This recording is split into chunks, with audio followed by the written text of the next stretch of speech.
Os orzamentos municipais son a decisión máis importante, dado que definen a que se van dedicar os recursos do Concello, que necesidades se van a atender e que actuacións se van realizar durante o vindeiro ano.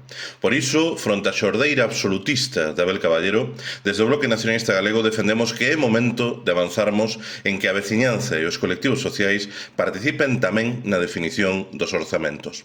Con ese obxectivo, o BNG imos propoñer na vindeira Comisión de Orzamentos e Facenda a posta en marcha dun programa piloto de orzamentos participativos en 2026, cunha dotación de como mínimo 25 millóns de euros para o próximo ano.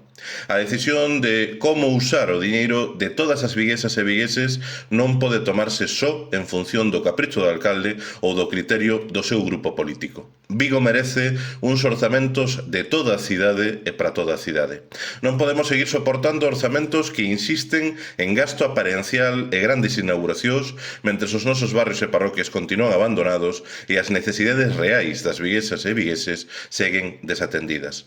Nin podemos continuar aprobando orzamentos que fican en papel mollado, como demostra que cada exercicio remate con máis de 100 millóns de euros sen executar.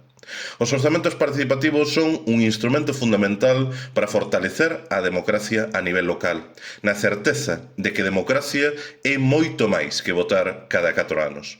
Permiten que a veciñanza decide directamente en que se invisten os recursos municipais, priorizando aqueles proxectos que responden ás necesidades reais dos barrios e das parroquias, cun modelo que fomenta a transparencia, que reduce as desigualdades e que apodera a cidadanía dándolle voz a colectivos e veciñanza. Trátase dunha ferramenta que ademais xa se desenvolve con éxito desde hai máis de 25 anos en moitas cidades do mundo, e a maior cidade de Galiza non podemos quedar atrás.